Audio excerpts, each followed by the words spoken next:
भानगढ़ की trip. Chapter 4। Bhangarh अब नजदीक आ चुका था, पर वो औरत अभी भी उनके साथ साथ भाग रही थी। कार में एकदम खामोशी थी। सब इतना घबराए हुए थे कि कोई किसी से कुछ नहीं बोल रहा था। डर के मारे ईशा का शरीर ठंडा पड़ गया था और उसकी तबीयत बहुत खराब होने लगी।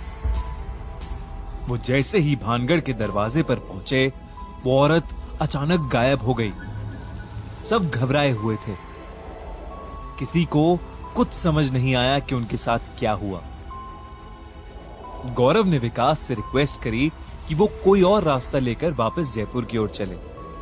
विकास, जो कि स्पेशली भानगढ़ की छानबीन करने आया था, उसने वापस जाने से इनकार कर दिया। उसने बाकियों से कहा कि अगर उन्हें गाड़ी के अंदर ही रहना है तो वो रह सकते हैं, लेकिन वो भानगढ़ फोर्ट के अंदर जाके ही रहेगा। सब लोगों ने सोचा कि अकेले गाड़ी में रहने से ज्यादा समझदारी तो विकास के साथ अंदर चलने में ही है। वो पांचों सदियों से शापित भानगढ़ फोर्ट के अंदर घुस गए। अंदर घुसते ही ईशा को चक्कर आने लगे और वो बेहोश हो गई। गौरव उसकी देखभाल के लिए उसी के पास बैठ गया और विकास, आहाना और वरुण आगे निकल गए। सभी को भानगढ़ के किले में एक अजीब सी घुटन महसूस हो रही थी, जैसे कि हवा बुरी शक्तियों से ही भरी हो। विकास ने अपनी स्पेशल डिवाइस निकाली तो उसके मुताबिक वो लोग नेगेटिव एनर्जी से घिरे हुए थे। तभी वरुण को किले के कोने में लाल साड़ी पहने एक बहुत ही सुंदर लड़की दिखी। वो उसे देखते ही मानो उसके वश में हो गया और धीरे धीरे उसके पीछे चला गया। जब आहाना और विकास का ध्यान उस पर गया, तब तक वरुण वहां से गायब हो चुका था। तभी विकास की डिवाइस बहुत जोरों से बजने लगी।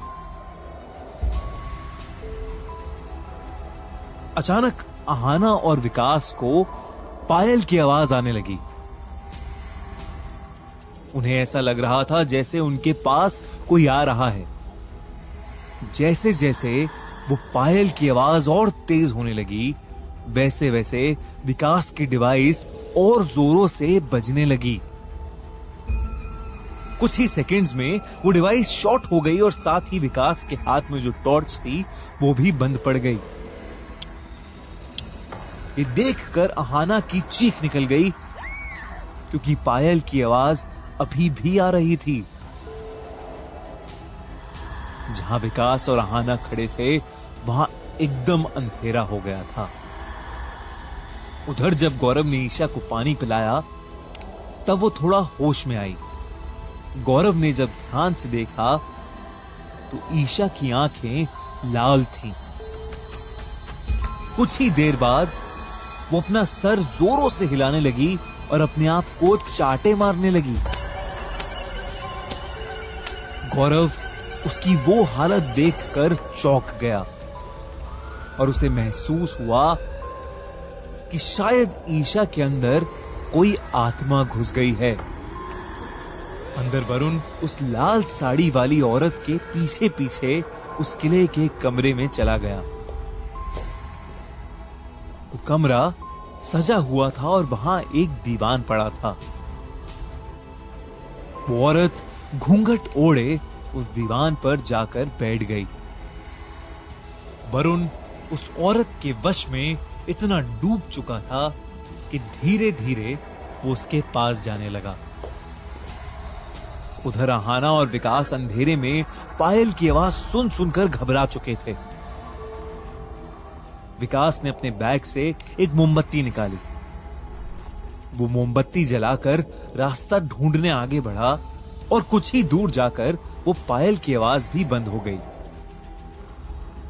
तभी एकदम से विकास ने किसी चीज पर पैर रख दिया।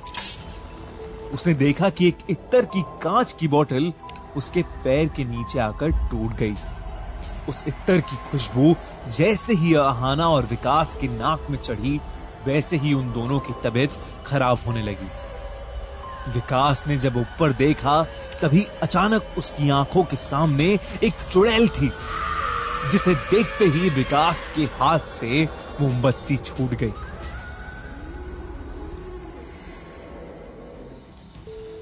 इस कहानी का अगला भाग सुनिए अगले एपिसोड में।